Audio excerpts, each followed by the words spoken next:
క్రీస్తు జన్మలో చాలా కీలక పాత్ర వహించిన ఒక వ్యక్తి గురించి నువ్వు మాట్లాడు.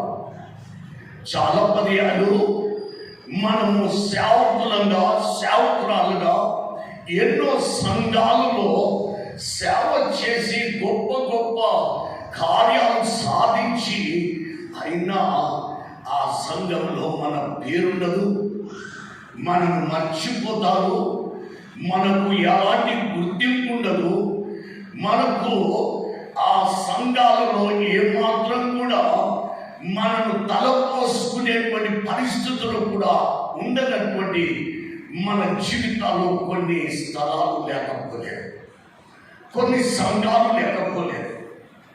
సేవలో మనం అనుకుంటాం, నేను ఏ సంఘంలో కూడా ఇంతగా నన్ను నేను తగ్గించుకొని, ఇంతగా నన్ను నేను త్యాగం చేసుకొని, ఇంతగా నేను నా శరీరాన్ని నలగొట్టుకొని నేను చేసిన సేవ ఏ స్థలంలో చేశానో ఆ స్థలాల్లోనే నాకు ఈ దినం గుర్తింపు లేదు. ఈ దినము మర్చిపోయాను, నాకు ఎలాంటి స్థాయి లేనటువంటి నా జీవితంగా మారిపోయింది అని పర్యాలు మనం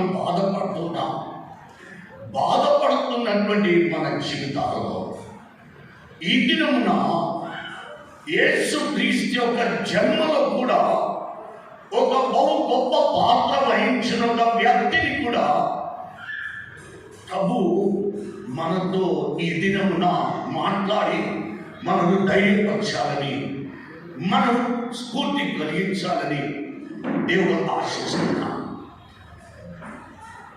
దేశ స్వాతంత్రంలో కూడా చాలా మంది పోరాడారు. పోరాడినటువంటి పురాణికులలో గాంధీ తాత, మహాత్మా గాంధీ తాత, అతన్ని ఎవరు మర్చిపోరు. ఎందుకొరకనంటే మర్చిపోకుండా చరిత్రలో నిలిచిపోవడానికి అతనికి విద్యా రంగంలో కూడా చాలా ప్రత్యేకమైన చోటు చరిత్ర, భారతదేశ చరిత్రలో చదివిస్తున్నారు. మనము ఆయా స్థలాలలో తిరుగుతుంటే కూడా మనము గాంధీ స్టాచ్యూను చూస్తుంటాం. రెండోది నెహ్రూ, మూడోది చూస్తే సుభాష్ చంద్రబోస్. కానీ వీరితో సమానంగా పోరాడిన ఒక పోరాడికుడు ఉన్నాడు. ఎవరు అంటే లాల్ బహదూర్ శాస్త్రి. లేడు చరిత్ర, పోరాడు. దేశ స్వాతంత్రం కొరకు ఎన్నో రకాలుగా తాను కృషి చేశాడు. కానీ చరిత్రలో గుర్తింపు లేదు.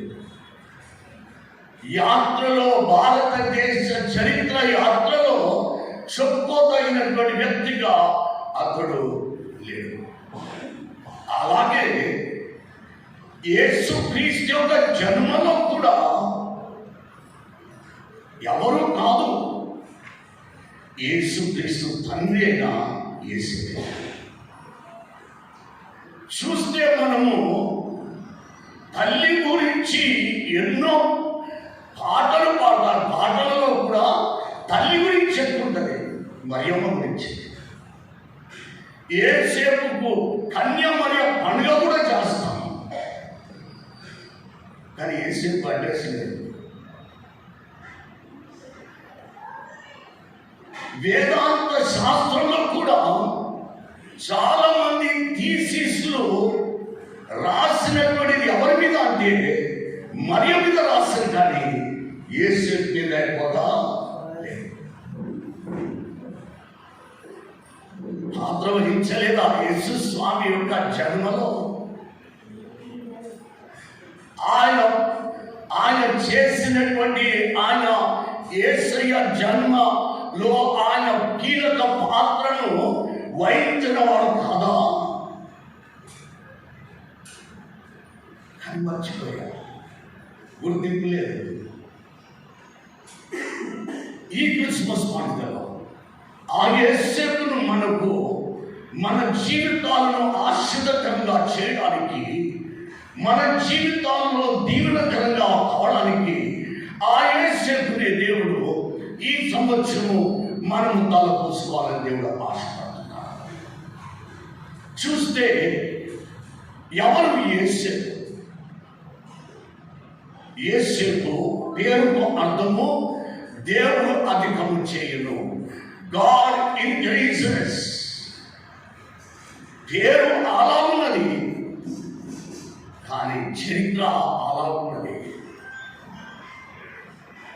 అయినా దేవుడు అతన్ని ఎలా అధికము చేశాడు అనేది ఇప్పుడు మనము ధ్యానం చేసుకుందాం. How did God increase? ఒక సామాన్య నజరేతులో తన జీవితము ఎలా జీవిస్తున్నాడంటే అతడు ఒక వాటంగి వాడు. అంటే ఒక పెద్ద పొలిటికల్ లీడర్ కాదు, ఒక ధనికుడు కాదు. నజరేతులో ఒక గుర్తు పొందినటువంటి ఒక గొప్ప వ్యక్తి కాదు. కానీ నజరేతులో ఎలాంటి గుర్తింపు లేని వ్యక్తిని ప్రపంచంలోనే కాదు, కానీ 1000 సంవత్సరాల తరువాత కూడా అతన్ని ఈ దినము ఈ దేవాలయంలో, ఈ గ్రామంలో, నగరికల్ అనేటువంటి ఈ స్థలంలో తనను తలపోసుకోవడము, అదే దేవుడు అతన్ని అధికంగా దీవించాడు. నజరేతులో ఒక వ్యక్తి కారణంగా అతని జీవితము చూస్తే అతడు మరియతో ప్రదానం చేయబడ్డాడు. ఆయన వయస్సు 20 సంవత్సరాలు. ఆనాడు యూదా సాంప్రదాయంలో ఒక వ్యక్తి ఎప్పుడు ప్రదానం చేయబడతాడంటే 20 సంవత్సరాల వయసులో ప్రదానం చేయబడతాడు. ఇవన్నీ బాగున్నాయి, కానీ అతని జీవితం ఒక చక్కని జీవితం. చదవబడినటువంటి మత్తయి సువార్త 1వ అధ్యాయం 19వ వచనంలో అతడు ఎవరు? నజరేతులో. అతడు వడ్రంగి వాడే కాదు. చాలా మందిని అక్కడికి మన కేంద్రీకరిస్తాం. యేసేపు ఎవరు అంటే వడ్రంగి వాడు. ఎక్కడంటే నజరేతు అంటాం. కానీ అతనిలో ఒక గొప్ప లక్ష్యం లేకపోలేదు. అతడు ఏమని రాయబడినది? నీతిమంతుడు. నజరేతులో అతడు నీతిమంతుడుగా బ్రతుకుతున్న వ్యక్తి. నీతిమంతుడని ఎవరు అంటారంటే ధర్మశాస్త్రాన్ని తూచా తప్పకుండా నెరవేర్చేటువంటి వాడు, పాటించేటువంటి వాడు, అతన్ని నీతిమంతుడు అంటారు. అంటే యేసేపు అతడు నజరేతులో తన జీవితము నీతిమంతుడు. ఈ దినము మన గ్రామాలలో మనం ఎలా జీవిస్తున్నాం? ఫైన్, కాబట్టి యేసేపు కార్పెంటర్, ఫైన్. యేసేపు నజరేతులో ప్రధానమైనది, ఫైన్. జరగాల్సినవి క్రమంగా వయస్సు ప్రకారం జరుగుతున్నాయి. తాను చట్టాన్ని కూడా గౌరవించేటువంటి వాడు. ఎందుకంటే తొందరపడలేదు. తన ప్రధానము మరి మరియ ఎక్కడిది? నజరేతులో. యేసేపు ఇల్లు, మరియ ఇల్లు చాలా దగ్గర. ఒక చిన్న పోరగాడు రాయేస్తే అవతల పడే అంత దగ్గరలో మరియది యేసేపుది ఇల్లు. ఒక పెద్ద కిలోమీటర్ల దూరం కూడా కాదు. ఒక కుర్రవాడు, చిన్నవాడు రాయేస్తే పడేంత దూరంలో ఉండేవాడు. అయినా చట్ట ప్రకారమే తొందరపడలేదు. అంటే ఇతడు నీతిమంతుడు. అతడు దేశ చట్టాలను గౌరవించేటువంటి వాడు. తన జీవితము ఇలా సాగుతున్నది ఆ యొక్క నజరేతులో. ఇలా సాగుతున్నప్పుడు ప్రధానమైన యేసేపు చాలా మట్టుకు మన జీవితాల్లో మనం నెమరు వేసుకుందాం. మనకు ప్రధానమైనప్పుడు మనం ఏం ఆలోచన చేశామో ఒకసారి ఆలోచన చేయండి. యూదుల యొక్క ధర్మము, సాంప్రదాయము, వివాహం అంటే 3 దశలు ఉన్నాయి. ఒకటి ప్రధానము, రెండవది సిద్ధపాటు, మూడవది పెళ్లి. సిద్ధపాటు అనేది 1 సంవత్సరం పాటుగా సిద్ధపడతారు. ఈ దినాలలో లేక కాదు, ఇవాళ ప్రధానమైనది రేపు పెళ్లి అయిపోతుంది. ఈనాటిది కాదు. ఆనాడు ఎలా పద్ధతి అంటే ప్రధానమయ్యాక 1 సంవత్సరం సిద్ధపాటు ఉంటుంది. ఆ సిద్ధపాటు తర్వాత పెళ్లి. అంటే ఇప్పుడు యేసేపు మరియలు ఏ దశలో ఉన్నారు? సిద్ధపడుతున్నారు. మా పెళ్లి ఇలా జరగాలి, మా పెళ్లికి ఇంతమందిని పిలవాలి, మా పెళ్లి పలానా చేయాలి, మా పెళ్లి ఈ ఆహారం ఇవి పెట్టాలి.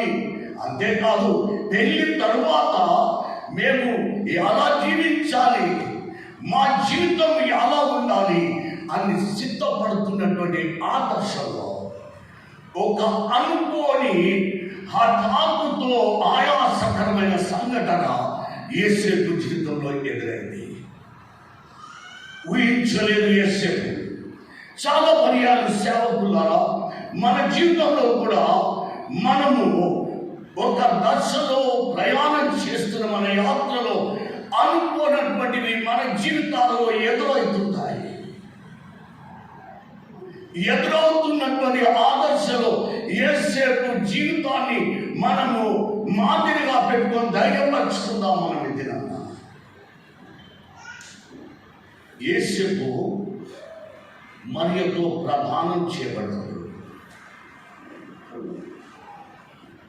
సిద్ధపడుతున్నాడు. అనుకొని చేదు అనుభవం ఎదురైంది. కొన్నంత ఆశలు అడుగంటిపోయాయి,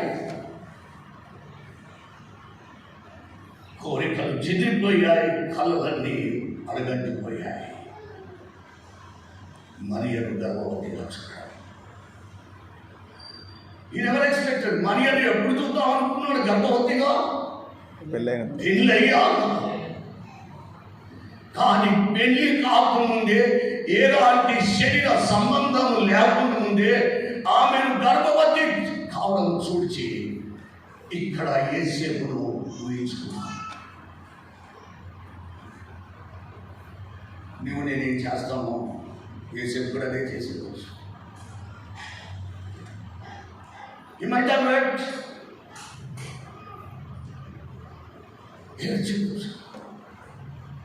రాత్రి నిజంగా ఉండొచ్చు. ఎందుకంటే మరియను ఎంతో కాలంగా చూస్తూ వచ్చాడు నజరేతులో.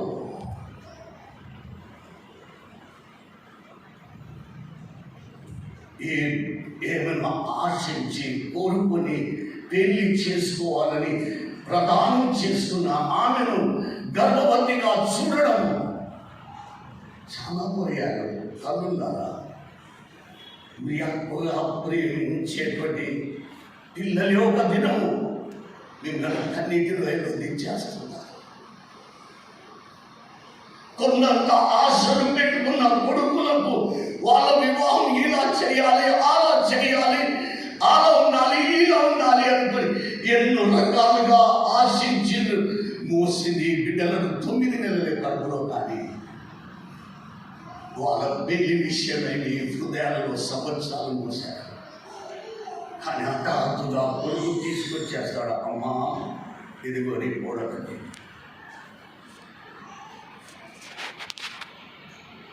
అమ్మా ఇదిగో నీ అల్లుడని తీసుకొచ్చేస్తాడు.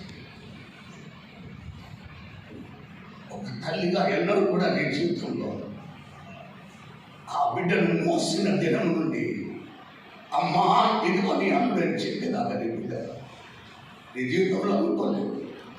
నా బిడ్డ ఇలా చేస్తుంది, నా కొడుకు ఇలా చేస్తానని అదే అనుకో. ఎన్నడూ అనుకోలేదు. ఆ ఆలోచన చేస్తున్నాడు యేసు. ఆమెను రహస్యంగా 19వ వచనం ఉంటుంది. ఆమెను రహస్యంగా వెరీ నైస్, మంచి లక్షణం. వనకున్న యేసేపు చాలా మంచివాడు. రహస్యంగా విడనాడాలి. మరియా అవమానం పాలు కావాలి. మరియా 10 మందిలో, వీధులలో, సమాజంలో ఆమె గౌరవం తగ్గొద్దు. రహస్యంగా యేసేపు ఎందుకు విడనాడాలనుకున్నాడంటే ఆమె బజార్లో అవమానానికి పాలు అవ్వచ్చు. అదే మనమైతే ఏం చేస్తాం? వాట్సాప్లో పెట్టుబడేస్తాం. క్షణంలో ప్రపంచమంతా అవమానానికి పాలు చేసేస్తాం. ఇమాజిన్, యేసేపు తనంతగా తాను ఆశపడింది ఆ బిడ్డకు దొరికినప్పుడు, ప్రదానం చేయబడ్డప్పుడు, సిద్ధపడుతున్న వివాహ సిద్ధపాటులో జరిగిన ఈ ఊహించినటువంటి బాధకరమైనది. వాట్ ఈ షుడ్ డూ? చెయ్యొచ్చు. ఈ దినాల్లో మనం పోలీస్ స్టేషన్ పోయినట్లు, కోర్టు పోయినట్టు పోవచ్చు. ఆ దినాలలో ప్రధాన యాజకుల దగ్గరికి, శాస్త్రుల దగ్గరికి, సంఘ పెద్దల దగ్గరికి, 70 మంది పెద్దల దగ్గరికి పోయి ఒక ఉత్తరం రాసి, కంప్లైంట్ రాసి ఇచ్చి, ఇదిగో ఈమెతో నాకు ప్రధానమైంది, ఈమెకు పెళ్లి కాకముందే నాకు ఎలాంటి శరీర సంబంధం లేకముందే ఈమె గర్భవతి అయిందని ఒక కంప్లైంట్ ఇచ్చేయచ్చు. అక్కడ అవకాశాలు ఉండే. కానీ యేసేపు ఈమెను నేను గౌరవంగా, ఈమె అందరికీ అవమానకరమైన స్త్రీగా బ్రతకుందని రహస్యంగా ఆమెను విడనాడాలి. తన జీవితంలో పబ్లిక్ సిగ్గుకు ఆమె ఇది కావాలి. How many of us have Joseph life? ఇంతమంది మర్చిపోయాము. అతన్ని మనం మర్చిపోయాము. ఆ బాధలో, ఆ వేదంలో ఈనాడు మనం ఏం చేస్తామంటే పోలీస్ స్టేషన్ పోతాం, విమెన్స్ సెల్కి వెళ్ళిపోతాం, ఎఫ్ఐఆర్ ఫైల్ చేసేస్తాం, ఎన్నో చేసేస్తాం.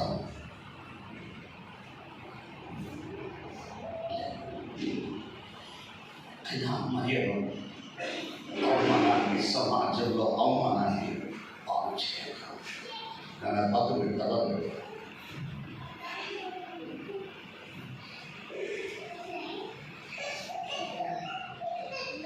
చిన్న యేసేపు ఎప్పుడు కూడా మనం ఏంటంటే వాట్సాప్లో పెట్టేది.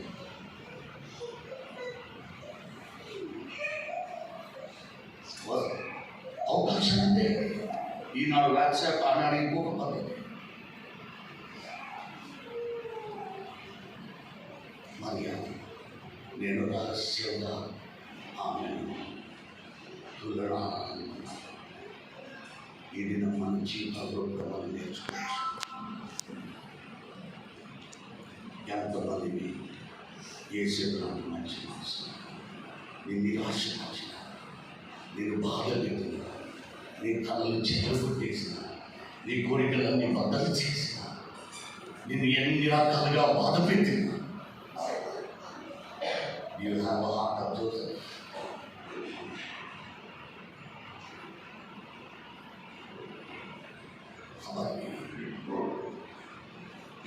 యేసేపు ఒకవేళ నిజంగా బాధపడ్డాడు, నేను మరియను అక్కడికి అందిస్తే, ఆ పరిచయులకు, ప్రధాన యాజకులు, శాస్త్రులకు అందరికి అప్పగిస్తే ధర్మశాస్త్ర ప్రకారం ఏం చేస్తారా? రాళ్ళతో కొట్టడం నేను చూడలేదు. I cannot see Maria being stone. Maria రాళ్ళతో కొట్టబడుతుంటే ప్రధానమైన నాకు ఇలా జరిగిన మరియా ద్వారా ఆమెను రాళ్ళతో కొట్టబడి చూస్తే నేను తప్పదు. అది చెప్పలేదు. ప్రధాన యాజకుల దగ్గరికి, శాస్త్రుల దగ్గరికి కంప్లైంట్ అందుకే ఇవ్వలేదు. ఇస్తే వీళ్ళందరూ ఈమెను ఈడ్చి రాళ్ళతో కొట్టి చంపుతారు. I cannot see her. చూడాలి మనం ఏమనుకుంటాం, కొట్టది ఇంకా నువ్వు రాళ్ళతో అరే ఎందుకు కోరుకున్నాను ఆ కొట్టాలి.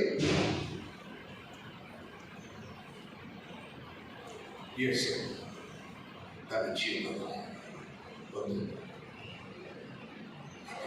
ఇష్టం నేను చూడలేదు. మరి అలా తన జీవితం చాలాసార్లు మన జీవితాలు దూతలు మాట్లాడతారు. ఇక్కడ దూతల సీన్కి వచ్చేద్దాం. దూతలు మాట్లాడినప్పుడు యేసుకు దర్శనమై నిద్రలో దర్శనం వస్తుంది. చెప్పేది ఏంటంటే నిజంగా యేసుకు గొప్ప మనసు చూడాలి. దేవదూతలు చెప్తారు యేసుకు ఆమెను నీ ఇంటికి భార్యగా ఏమని 20 వచనంలో చూస్తాం. నీ భార్యను నీ ఇంట్లో చేర్చుకొను. చేసుకున్నకు భయపడదు. ఎందుకు భయపడుతుంటున్నది ఇక్కడ? ఎందుకు దూతలు యేసేపుకు భయపడొద్దని ఎందుకు చెబుతున్నది? యేసేపు ఆ మాట చెప్పడానికి యేసేపుకు కారణం లేకపోలేదు. ఎందుకంటే యూదుల సాంప్రదాయ ప్రకారము ఒక స్త్రీని పెళ్ళైనాకనే ఇంటికి తీసుకొని రావాలి. Not before. పెళ్ళి అయ్యాక అప్పుడు తన భార్యని తన ఇంటికి తీసుకొని వెళ్ళాలి. ఇక్కడ పెళ్లి కాలేదు కాదు. ఇప్పుడు దేవదూతల మాట నమ్మాలా, వినాలా, సాంప్రదాయాన్ని గౌరవించాలా? ఇక్కడ యేసేపుకు ఒక పెద్ద సవాలు. అందుకే ధైర్యంగా చేయాలి. యేసేపు నువ్వు ధైర్యం ఉండాలి. భయపడే విషయం కాదు ఇది. ధైర్యంగా ఉండాలి. ఎందుకంటే సాంప్రదాయమేమో తీసుకోపోతుంది. ఆ దేవదూతలు ఏం చెప్తున్నారు? తీసుకుంటున్నాం. ఇక్కడ యేసేపు ముందు నొయ్యి వెనుక గొయ్యి లాంటి పరిస్థితుల్లో అతనికి ఇక్కడ కావాల్సింది ధైర్యము. రెండవది ఆ బిడ్డకు ఏమని 22వ వచనంలో ఈశ్వరుని పేరు. Now 2 things. ఈ రెండు ముందే చెప్పేస్తున్నది దేవదూత. చెబుతూ ఆమె గర్భవతి దేని బట్టి అయిందంటే మనిషి శరీర సంబంధంతో కాదు, కానీ పరిశుద్ధాత్మతో. నా ఇక్కడ యేసేపు నమ్మితే చేర్చుకుంటాడు కరెక్టే, కానీ సమాజం ఏమైంది? ఇతడు యూదుడు పక్క దావీదు వంశావళి ఊరి పక్క వ్యక్తిన యేసేపు యూదులలో బహుగా ఉన్నటువంటి ఒక నిష్ఠతో బ్రతికినటువంటి వాడు. పైన ఏమన్నాడు? అతడు నీతిమంతుడు. అంటే యూదా ధర్మశాస్త్రాన్ని తూచా తప్పకుండా పాటించిన వాడు. ఇక్కడ ఇది ఒక సవాలు. ఇతనికి తీసుకొని పోవాలా లేదా, నమ్మాలా వద్దా? ఇలాంటి పరిస్థితుల్లో తన జీవితంలో మరియను తీసుకొని పోతే అన్నిటికీ భిన్నమైపోయింది. అక్కడ దేవదూతలు చెప్తారు, యేసేపు నీవు ఒకవేళ ఇది చేస్తే ప్రవక్తలు ప్రవచించి నువ్వేం చేస్తున్నావు? నెరవేర్చేవాడు. ఇక్కడ బ్యాక్గ్రౌండ్ కూడా ఇస్తుంది, హిస్టరీ కూడా ఇస్తుంది దేవదూత. నీవు పరిశుద్ధాత్మ దేవునికి లోబడతావు. చరిత్రలో ప్రవక్తలు చెప్పింది చరిత్ర నీవు నమ్మిన వాడు నుండి నెరవేర్చేవాడు నీవు ఒక పాత్రగా ఉండిపోతావు. సో ధైర్యం తెచ్చుకున్నాం. It's an option for you Joseph. యేసేపుకు కూడా సవాలు, దైవ మాటనా సాంప్రదాయ మాట, ఎవరి మాట? చాలా పర్యాలు సేవకులలో మనకు కూడా కొన్ని సవాళ్ళు వస్తుంటాయి. కొన్ని పర్యాలు సంఘాలలో సాంప్రదాయాలు అంటారు. దేవుని ఆత్మ మనల్ని ఒక తీరుగా నడిపిస్తుంటది. ఎవరి మాట నీ జీవితంలో? What did Joseph do? యోసేపు లేచి ఏం చేశాడు? ఇవ్వక తీసుకొని వెళ్ళాడు. దేవుడు చెప్పినట్లు మరియను తన ఇంటికి తోడుకొని వెళ్ళాడు. తన భార్యగా తీసుకొని వెళ్ళాడు. అంతేకాదు, కొడుకు పుట్టినప్పుడు అతనికి యేసు అని పేరు పెట్టాడు. ప్రణాళిక అంతా మార్చుకున్నాడు యేసు. గొప్ప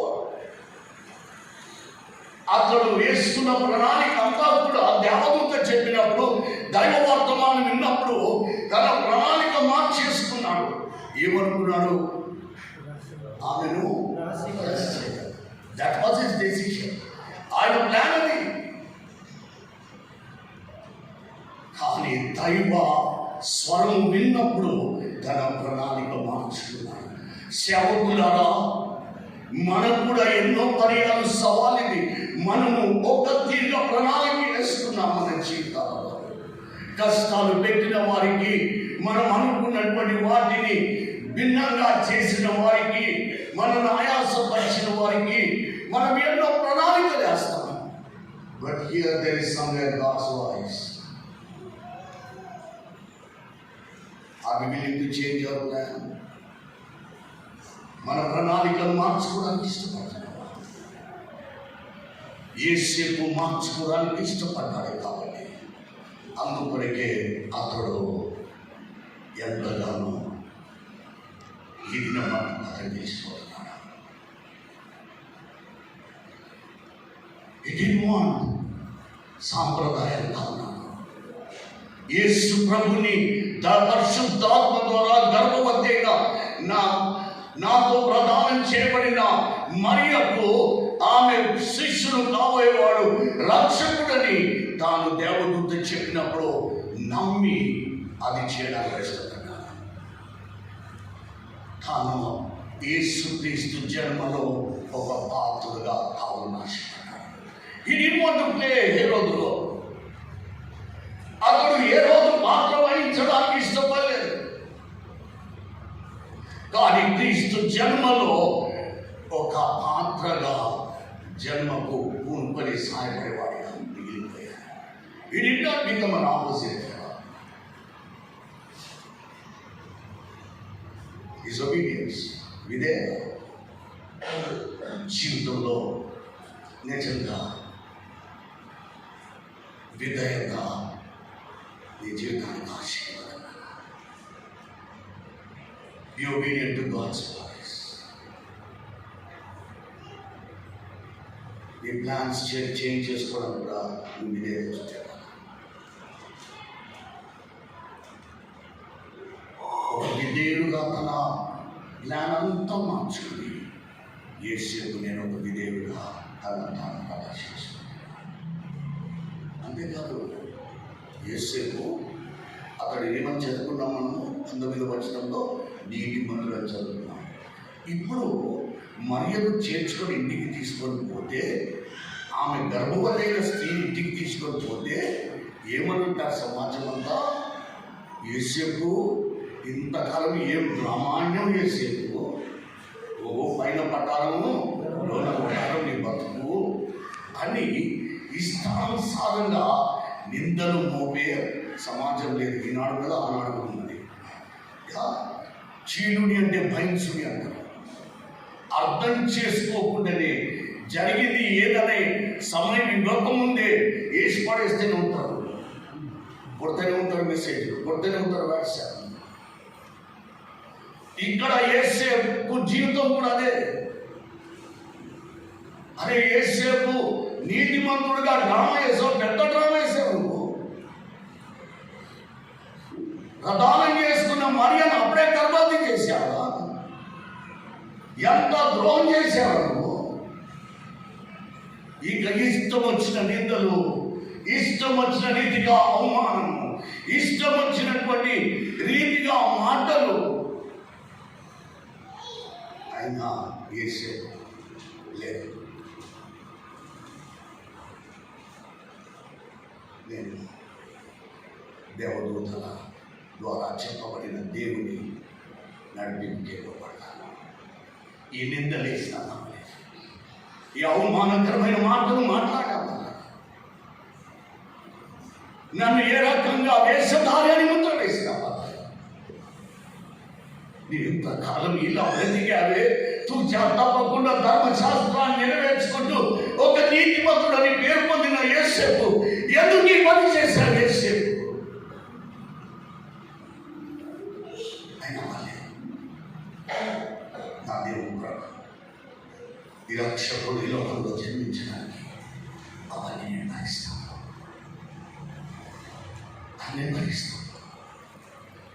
సేవగా కొన్ని పర్యాలు దైవ నడిపింపు నేను సమర్పించుకున్నాను.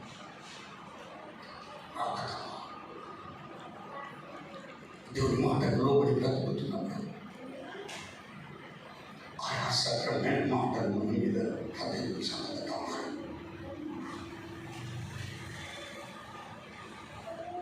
చేయడానికి కూడా నేరం చేసినది మన మీద ముద్ర వేసిన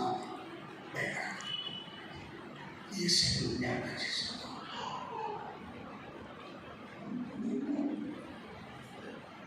ఈ సమాజంలో నేను ఏమన్నా కూడా నా దేవుడు దైవదూత ద్వారా వినిపించిన స్వరానికి ఎందుకు పడతాను? అంతేకాదు యేసేపు మరి మీరు ఎప్పుడు అన్నానండి, దేవా ఇదేమంటారు? చరిత్రలో భార్య మీద అనుమానాస్పదుడు కాదు, అనుమాన పడిన వ్యక్తి ఎన్నడూ మరియను ఆయాసపరిచి యేసు ప్రభుని ఎన్నడూ కూడా నేను పుట్టినప్పుడు కాదని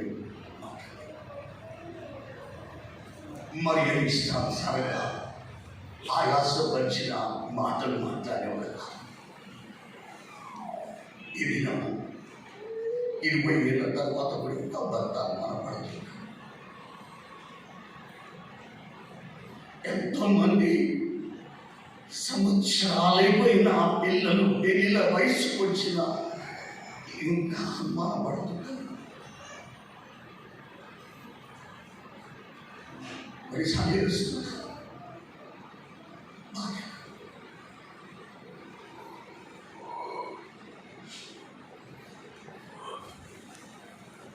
ఎందుకు నా భర్తను అనిపిస్తాను? ఎలా ఈ అనుమానాన్ని చేసుకోవాలి? నేను ఎలా బ్రతుకుతే ఈ అనుమానం నా భర్తను నుండి తీసేయగలుగుతాను?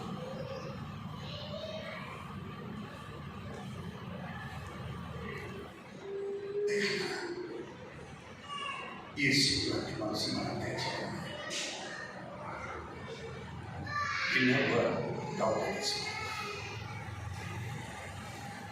ఎన్నడూ అనుమానించి అవమానానికి పాత్రలు చివరిగా యేసు జీవితంలో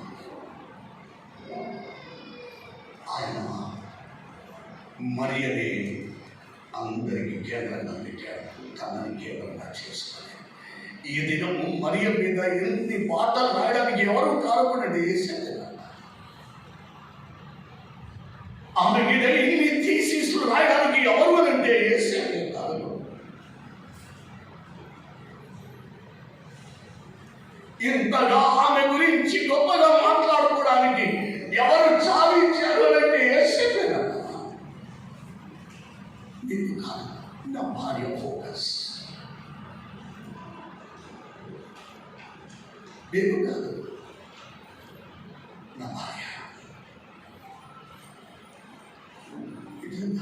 మరి గొప్పదానిగా చేయాలని ఆశపడ్డాడు యేసు. పురుషలింగ సమాజంలో, ఆనాడు పురుషలింగ సమాజం భర్త కంటే భార్యకు ఎలాంటి గొప్ప పేరు రాకూడనటువంటి కాలం అది. అయినా నా భార్య మరి అనే గొప్పది, భార్యనే గొప్పదానిగా కేంద్రీకరించి బ్రతుకుతున్నాను. చాలా పర్యాలు చాలా మంది అన్నారు, అన్నగారు అయ్యా నీకది చాలా ప్రార్థన పర్రాలు కదా అని మాట ఏ ఉద్దేశంతో అంటారు. కానీ ఏంటంటే హల్లెలూయా స్తోత్రం, నా భార్య ప్రార్థన పర్రాలు, నా భార్య నాతో గొడవ పడే భార్య కాదు, నన్ను వేధించే భార్య కాదు. నా భార్య ప్రజలందరూ ఏమనుకుంటే ఇట్లా నా భార్య అంటే గడుస్తుందని కాదు, కొట్లాడేది కాదు. నా భార్య అందరూ ప్రార్థన పర్రాలు గుర్తించారు. హల్లెలూయా స్తోత్రం చెప్తారు. మీకు ఆమె ప్రార్థన పర్రాలని తెలుసు, కానీ ఆమె ఏ రకంగా ప్రార్థన చేస్తుంది, ఏ సమయాల్లో ప్రార్థన చేస్తుందో అది నాకు తెలుసు. నాకు అడిగింది దేవుడు నాకు ఇచ్చాడు. నేను పెళ్లి కాకముందు మా అమ్మ ఒక దినం మరణం పడకలోనే అస్వస్థం చేయాలి. నేను ఒకటి అడుగుతున్నాను, నా తల్లి లేక నాకు ప్రార్థించే ఒక వ్యక్తిని ఇచ్చేవన్నట్టు మా అమ్మను తీసేసుకోవాలి. నేను దేవుని అడిగాను, ఆమె ప్రార్థనలో నేను గొప్పదానిగా చేయాలి.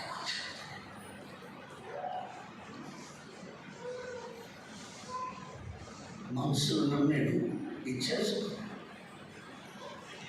నన్ను గుర్తిస్తే కదా నేను ఇష్టపడను, కానీ నా భార్యని ఇంకా ప్రార్థన ఎదగడానికి సాయం అనుకున్నాను. దేవుని నా తల్లిని తీసుకోవాలి, నాకు నా తల్లి ప్రార్థించే వ్యక్తి నాకు దేవాన్ని. దేవుని స్తోత్రం, నాకు దేవుని ధరించాడు. తల్లి కూడా భార్య కూడా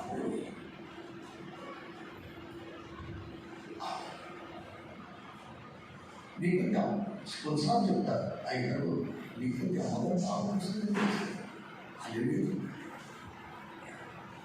Make her great in preaching. You may be great in praying. She may be great in preaching. I may be great in preaching. She may be great in praying. Yes, yes, harmony uttarana చేశారు. చివరిగా యేసు బాధ్యత కూడినది. ఒక భార్య భర్తగా మరియు ఒక తండ్రిగా యేసుక్రీస్తు బాధ్యతతో కూడిన వారిగా బ్రతికాడు. మరియ ఎడల ఒక భర్తగా తాను బెత్లెహేముకు తీసుకుని వెళ్ళాల్సి, అప్పుడు మరియ పరిస్థితి గర్భవతి, తీసుకొని పోవడానికి కష్టమైంది. అయినా తీసుకొని పోయాడు. దావీదు వంశావళిలో మరియ పేరు కూడా రాయబడాలి.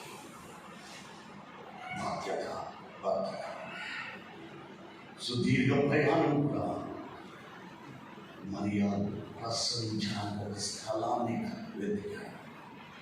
కష్టమే కదా, ఎక్కడ లేదు స్థలం. కానీ నేను ఒక భర్తగా నా భార్య ప్రసవించడానికి నేను ఒక స్థలము వెతకాల్సిందే. నా భార్య వీధులలో రోడ్ల మీద ప్రసవించడానికి నా భార్యను నేను ఒక అవమానంగా నేను అలాంటి పరిస్థితులు నా భార్య వెతికాడు. బాధ్యత అంతేకాదు, యేసుక్రీస్తు ఒక మంచి తండ్రిగా బ్రతికాడు.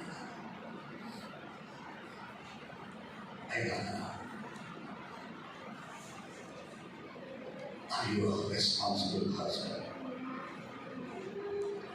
Are you a responsible father? ఎనిమిదో దినం నా సున్నతి చేయడానికి తీసుకుని వెళ్ళాల్సి వచ్చిన పరిస్థితి. లూకాసు వార్త 2వ అధ్యాయం 21వ వచనం. ఎనిమిదో దినం నా సున్నతి చేయడానికి తీసుకుని వెళ్ళాల్సి ఏసేపు మర్యాద తీసుకుని కొడుకు దేవాలయం తీసుకొని వస్తుందని బైబిల్లో చక్కగా ఏసేపు తీసుకుని వెళ్ళి అక్కడ సున్నతి చేయించాడు. బాధ్యత, ఒక తండ్రి బాధ్యత. దేవాలయంలో ప్రవేశపెట్టాల్సిన దినంన యేసేపు మరియకు చెప్పలే, మరియ తీసుకొని పో, నేను బిజీగా నాకు ఒక ఆర్డర్ వచ్చింది, వడ్రంగి పని ఆర్డర్ వచ్చింది, టైం తక్కువన్నది, త్వరలో నేను అందించాలి కనుక నువ్వు తీసుకొని వెళ్ళు అని చెప్పలేదు. కొడుకు పట్ల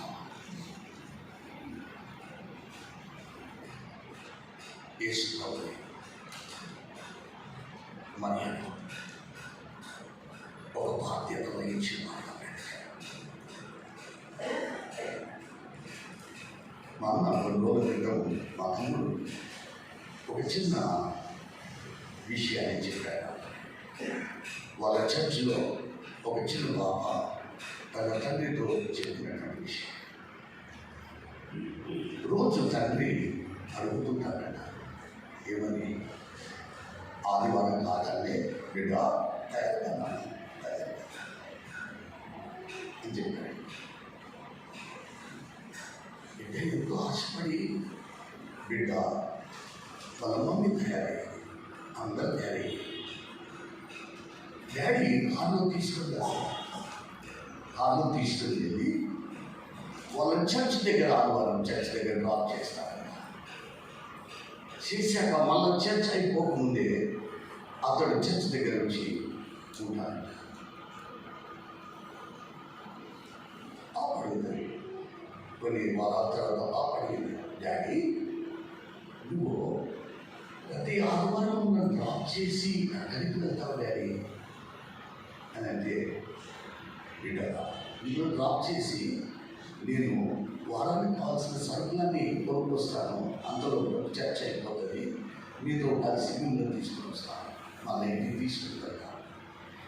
డాడీ మమ్మల్ని చర్చ్లో డ్రాప్ చేస్తావు, మమ్మల్ని చర్చ్ అయిపోయినాక పికప్ చేస్తావు. డాడీ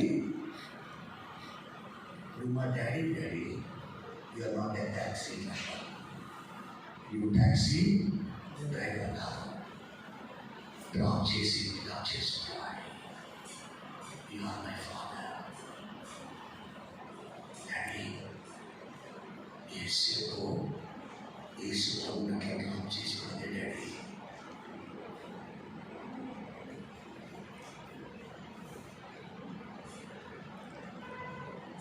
ఇది కొన్ని నెలల క్రితం జరిగింది. Children don't want father and officer in the house. Children don't want their daddies as a dictators in the house. చాలా మంది చేసే తండ్రులు పిల్లలకు కావాల్సింది బాధ్యత పడిన తండ్రి. యేసు అలాంటి వాడు. ఈ క్రిస్మస్ ఈ సంవత్సరం మన జీవితం కూడా యేసు మన జీవితాలుగా మార్చుకొని దేవుడు మనందరినీ, మన కుటుంబాలను, మన జీవితాలను దేవుడు ఆశీర్వదించుగాక. ఆమేన్.